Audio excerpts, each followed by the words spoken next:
Okay. How's this?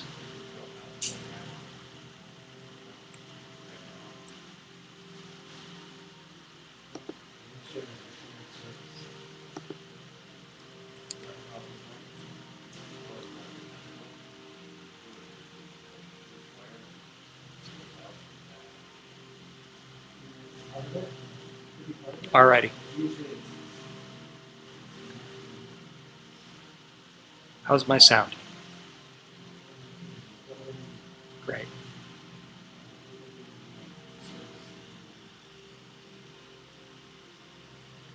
Well, I'm only listening. All I'm hearing is oh, I know what to do.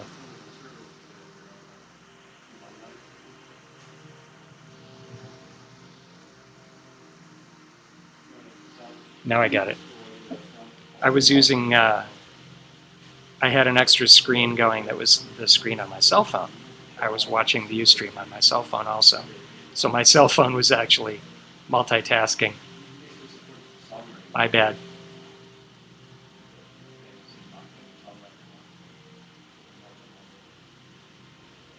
Jacques, thank you so much for having me. I love what you're doing. Just, I. By the way, what year did you start Filmmakers Alliance? Wow. So I moved from Chicago to Los Angeles in 1998 and started joining every networking organization I could, and got to know you and your organization probably shortly thereafter. So probably around 99 or 2000.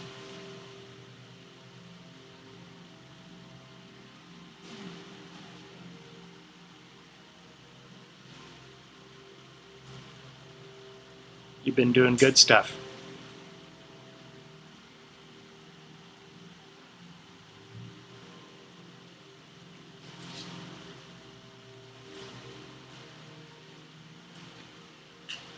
Oh, thank you for asking. Well, you're seeing some of it back here. That's the kitchenette area back behind my desk area. I'm facing the studio area, which is about 60 by 20 feet. Got about 2,100 square feet, and it's a similar vision to Filmmakers Alliance in the sense of creating a community space where we can all share skills and resources. But it's very particular in terms of the kinds of projects that we're working on and kinds of people we're working with. Um, and I like to call it higher purpose intention because I was raised to be, and I've always been just the sort of person that's trying to make the world a better place with everything I do. And if I'm not really excited to do it. So sexuality actually plays into that because there's so much repression and misinformation that's been passed on for, I don't know, at least hundreds of years.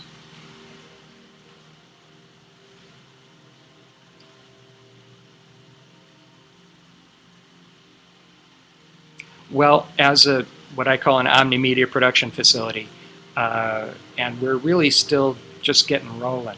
Um, we're doing photography, film, which is video, really, at this point, and music production, and some live events and videography and just a whole host of productions, and also functioning as an art gallery. So I've basically created a space that could house all the different sorts of things I'm interested in. Isn't that what we all do? So um, whatever sorts of projects seem to be the most harmonious with helping and healing as many people as possible and doing it in a fun way, uh, that's what we're about.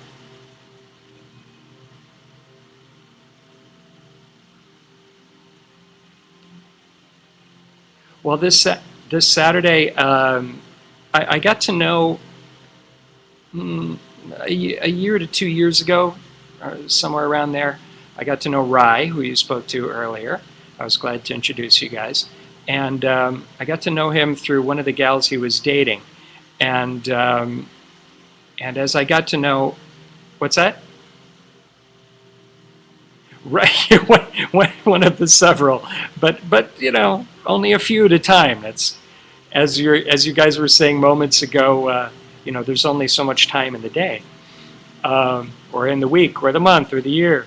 So as I got to know Rai, I found that I really admired his fearless approach to communicating about sexuality, and his wisdom and insight, and just a whole lot of things about his skills and his personality. So I wanted to start collaborating with him, and we started, getting to know each other and figuring out how that could work. So this is the first time that one of his non-monogamy fora, is being hosted at a different place than his own space. So this is the first time. And now the last time I did videotaping, set up a couple of cameras and microphones and videotaped his interview with a porn actress who goes by the name of Siri, and her husband, who, one might say he hires men to be intimate on camera with his wife as her pornography director. And that was an interesting conversation. We'll see how long the relationship lasts. But well, this coming Saturday, I don't know if we're videotaping or what we're videotaping, but we did it at the last one.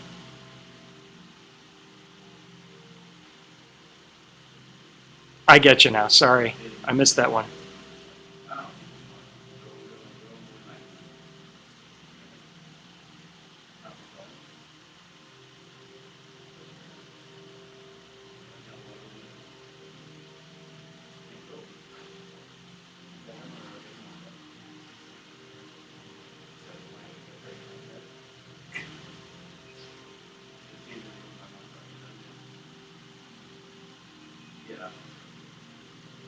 Yeah, it's really all of the above, and thanks for catching that. People are really, welcome to share their experiences, to learn from others, to ask questions. Sexuality is so undereducated, especially in terms of subtle intimacy issues, and communication topics. That where do you go? If you get your education from schools, parents, internet, religion, it's all kind of skewed depending upon the slant of who wants to promulgate their point of view. So here's an opportunity where people from all sorts of perspectives, which tend to be generally a bit more liberal than average. We haven't seen any, arch conservative Christians coming in telling us, "Oh, we're going to hell." So, but yeah, everything's welcome.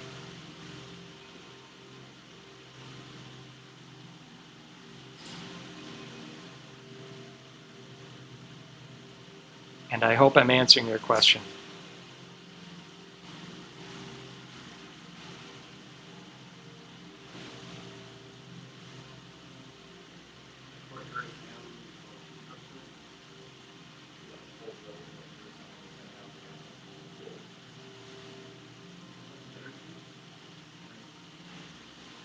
Sure.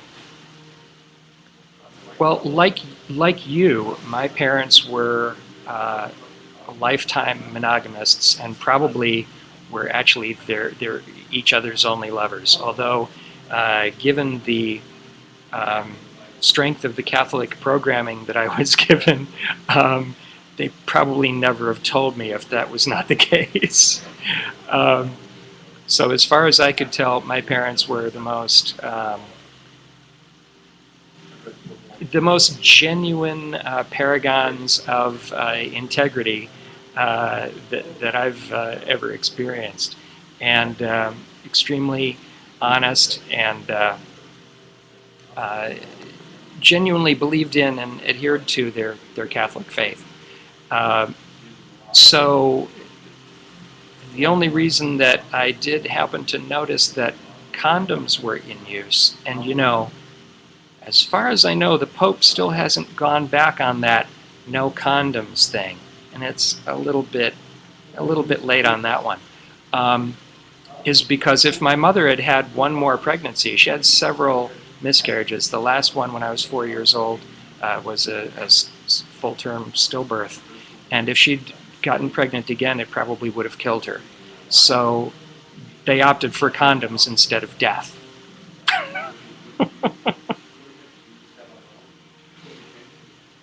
So I was raised with that whole very Catholic and very honestly proposed perspective. I'm an only child. My parents died about 5 years ago, and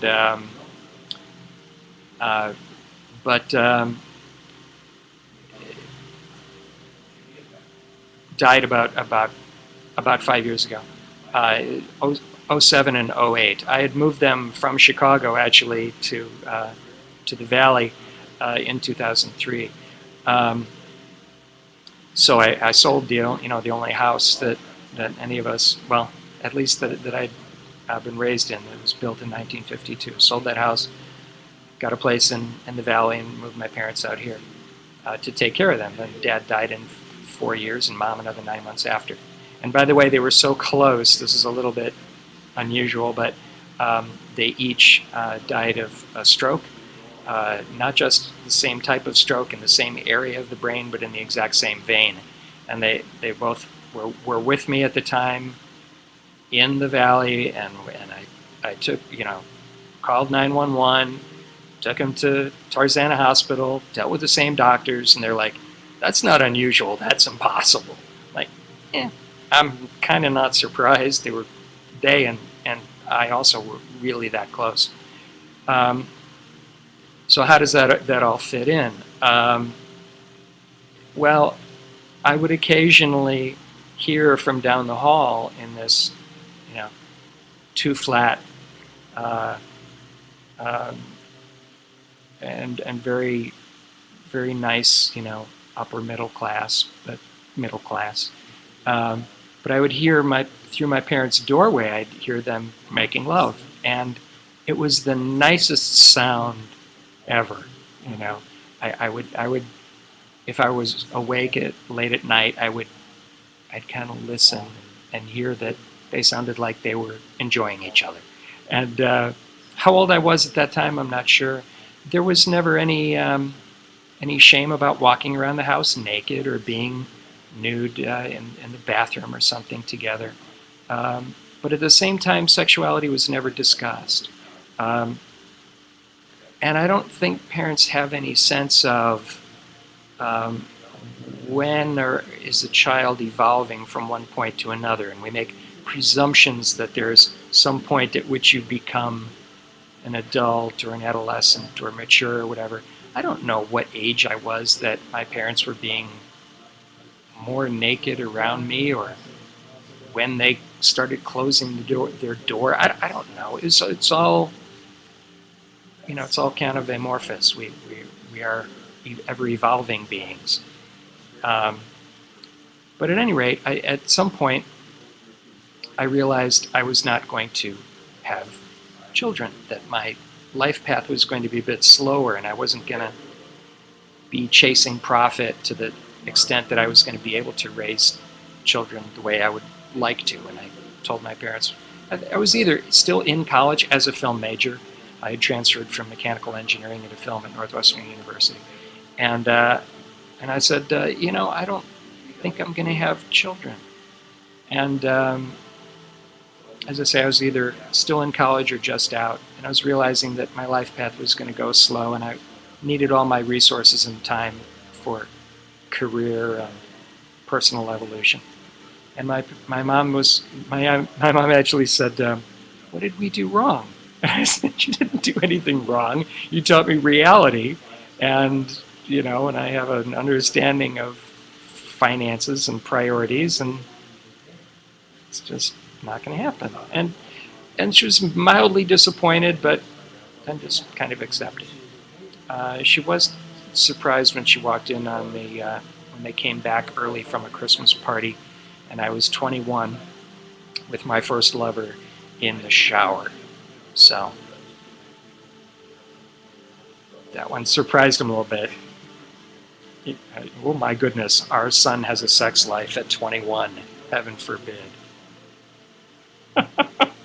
So yeah. So as I realized that I had to get over this guilt that I was programmed with, and that not everyone had it, um, then I wanted to start exploring more of life. And eventually I met a girlfriend out here in Los Angeles who was more progressive. In fact, when we met at Miss Kitty's parlor, she told me she was bisexual, and I was calling to talk to her roommate, and eventually her roommate would just kind of talk to me briefly and then hand the phone off to the other girl.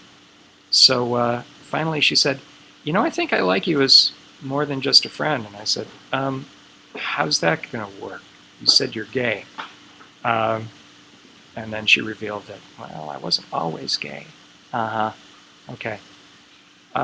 So she was exploratory and had a polyamorous relationship previously. And so I said, well, what would you think about joining this website and exploring and meeting some of these people? And so over the course of that 3-year relationship, my longest, which overlapped with the end of my parents' lives, and then so they died during the course of that relationship, and so I was beginning to explore that and get to know a lot of people in the polyamory community and the swingers community. And although we didn't play with anyone, my girlfriend was very health cautious, and so am I. Um, we got to know a lot of people, and so that's why I've been able to introduce people to each other and help people learn and evolve and discover, as I did, that there's not just one set of rules.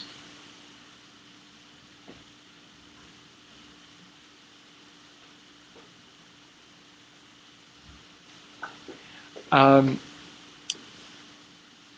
yeah. Well, realizing that there's no rule book really that forces anyone to date, get married, have an exclusively monogamous relationship, and children, and have that one relationship last for the rest of your life. So my evolution personally involved looking at other possibilities and other ways of being. Does that make sense?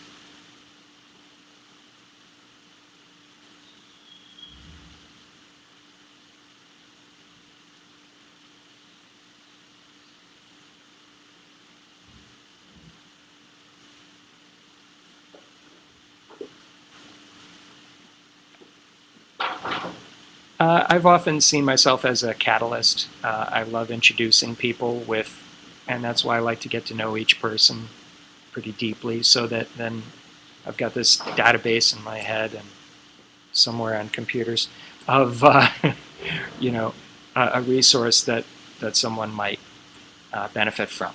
So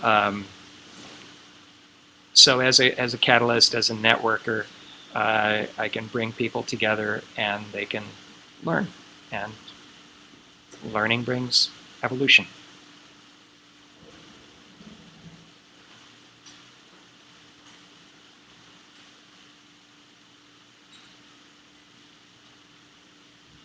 Excellent.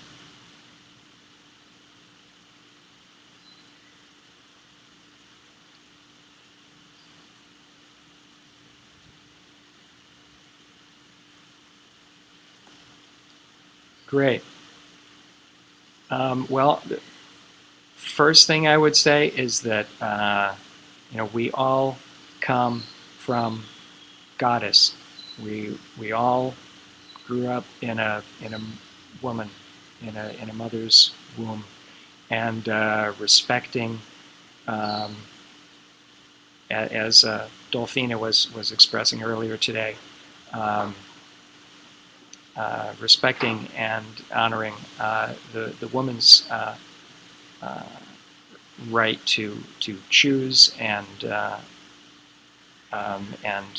and be um, and have a pleasurable life and be honored at the same time as the male also being honored. And there's a lot of interesting things we could talk about if we had more time about how those dominant roles work back and forth, and what it is to, as Dolphina was saying, what it is to be a dominant male, which is, I would put simply, uh, one's role as an alpha male is to uh, be a leader of men and a protector of women, um, and to empower women uh, to make choices and experience as much pleasure and joy in life as possible, and to not judge and restrain women's ability in that regard.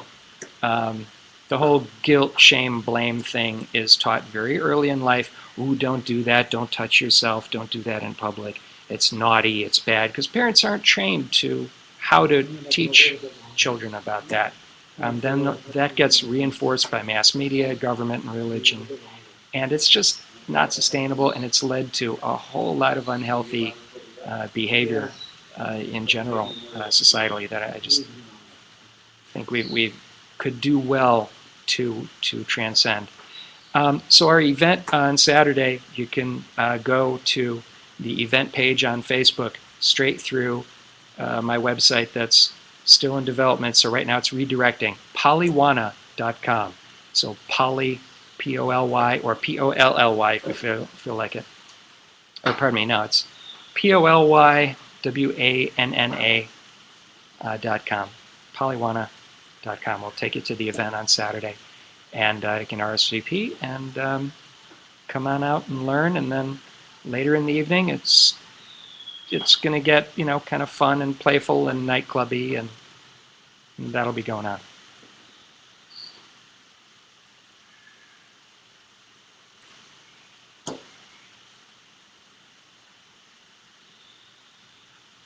Awesome. Thank you, Jacques. Thank you. Keep up the good work.